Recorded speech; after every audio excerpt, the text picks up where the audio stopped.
Hi, everybody. Hello and welcome. I hope you guys are doing really, really good. I know I've been having a really good week, and I hope that all of you can say the same. This video I want to kind of dedicate to my top commenter, Linda. Thank you so much for all of your support. You've asked really great questions, and I really appreciate it. So this one's for you. This over here is Clivia. So for the sake of this video, I'm gonna focus on Clivia miniata, which is the kind that I have here because it's the most horticulturally important. It makes up over 50% of the clivias that you're going to see for sale. However, there's many different kinds of clivia.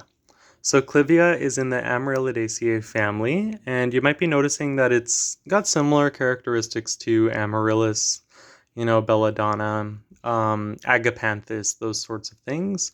And with good reason. That's because genetically it's kind of in between. This is a genus that's very similarly related to them, both being in the sub family Amarylloideae, I believe is how you pronounce it. But yeah, clivias are really cool. They're native to South Africa and, extreme south parts of other parts of southern Africa. You think Zambia, Zimbabwe, that kind of thing. And they have special kind of qualities to them that make them, I think, easy to grow for some, hard to grow for others. This started from one offshoot from a very mature plant, so it's not quite mature enough to start blooming for me yet. And you can kind of tell that they're likely not going to bloom this year when you get to about December, January, and it's just a whole lot of green down here, and the leaves are smaller and they're kind of cupped like so. That kind of means, yeah, it's not going to bloom this year. The real trick to get these to bloom, okay, there's two things. So if you're growing these in pots, and this is very much so a video on growing them in pots because growing them in ground's a little bit different, but growing them in pots, they like to be pot bound, and by that I mean they bloom best when they have very minimal root room, which I know seems kind of counterintuitive. When a plant gets bigger and more mature, you tend to want to pot it up a size, give it a little bit of breathing room, but these guys really do bloom well when they're really squished in their pots. So I'm going to draw two parallels here. The first of which is bearded iris. Much like the rhizomes of a bearded iris, these guys do not like being planted too deeply. They like having the tops of their roots exposed to the light and to ventilation in general. Otherwise, they're very prone to rot. You're going to want to have the bottommost sheaths, exposed kind of to the elements. This is not a place that you want it to really pool water in. And you especially don't want it to pool water near the top because that'll just create soft rot. So this over here is an offset. Offsets will typically bloom their second to third year from the mother plant. However, if you have one mother plant and it hasn't produced any pups, it could take 3, 4, even 5 years for that to start blooming. So this is an incredibly long-lived plant. It's definitely a type of plant that you can, keep for generations and let your grandkids enjoy. This is a plant that doesn't really fizzle out very quickly. So it's an inheritance plant, really. It's a bit of an investment. They look stunning when they're in full bloom and when you get really big, huge pots. I would divide my offshoots, sorry, I can't speak today. Like this one, for example, when they get comparable in size to this one, you don't want to get them going by themselves when they're too small because the transplant shock tends to not be very great for them. So they're monocots, which means that they have, kind of flower parts in threes and this really interesting linear venation, which is really cool. I don't know if you can see, you can actually see the segments in the leaf here, so that's really cool. And they're very glossy, which is another interesting feature. So now what you guys are probably most interested in is the blooms. So Clivia miniata and lots of Clivia respond reproductively from stress responses, especially with moisture deprivation. So if you want to get these guys to bloom, their natural bloom time is January. Here in the northern hemisphere, that's kind of, dead set in the winter. You're going to want to give them a dry period of, I would say, up to even a month. That's another thing that makes this plant really accessible to beginner gardeners and inexperienced gardeners, is it kind of thrives on neglect. It's not a heavy feeder by any means, and it can go a long time without water. You'll notice that the leaves will start shrinking a little, they'll get a little crenated and kind of ruffled. In the veins will look a little more prominent and they'll look a little dull when they need water, and they'll reflex downwards. So this is definitely a plant that lets you know if it needs more water. So two key factors to getting yours to bloom: dry period and having them tight in the pot. So not having a lot of room in the bottom and keeping them dry for a while. To maintain the flowers, because one problem that some people will have with Clivia is the flowers will fall off. Keep it in a cooler area. You're gonna extend the flower life for, several days, if you keep it in a cooler area away from central heating, away from vents, because that warm air really disturbs the flowers, and because they're very thin and papery, it causes them to drop off, and it causes this to go into a vegetative state. It tells the plant, hey, it's time to grow, it's time to beef up. It's the summer now, and um, you know, you don't want that when you want blooms. You want to send it into a little bit of a stress response.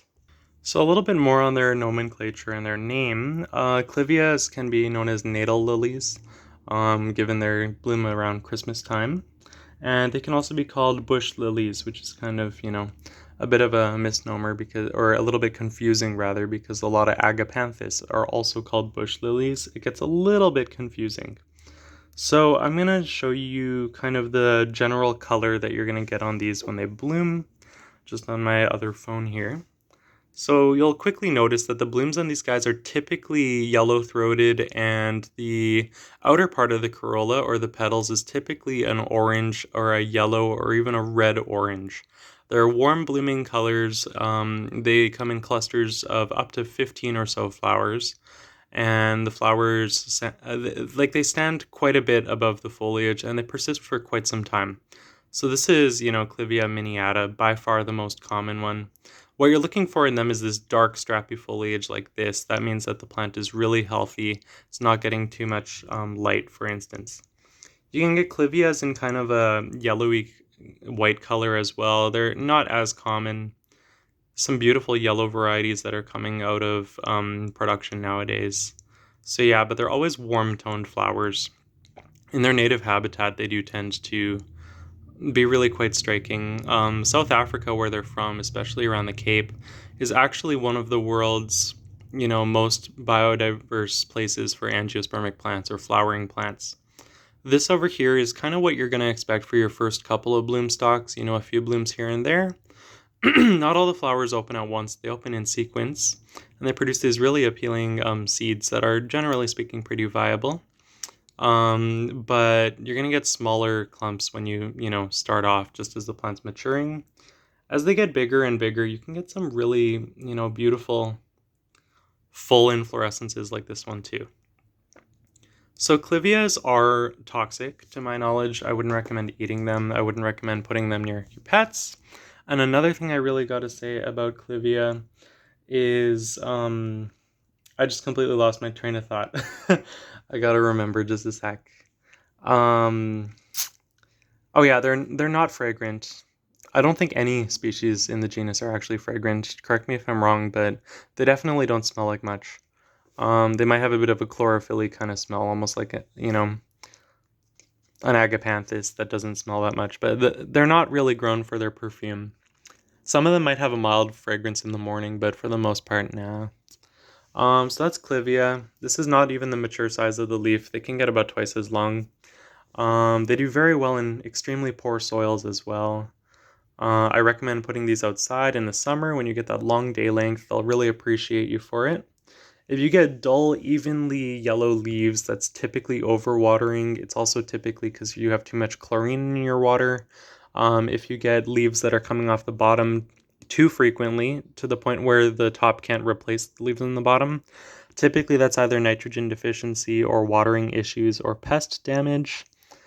These guys can bounce back right back from a nub, though. They're incredibly hardy.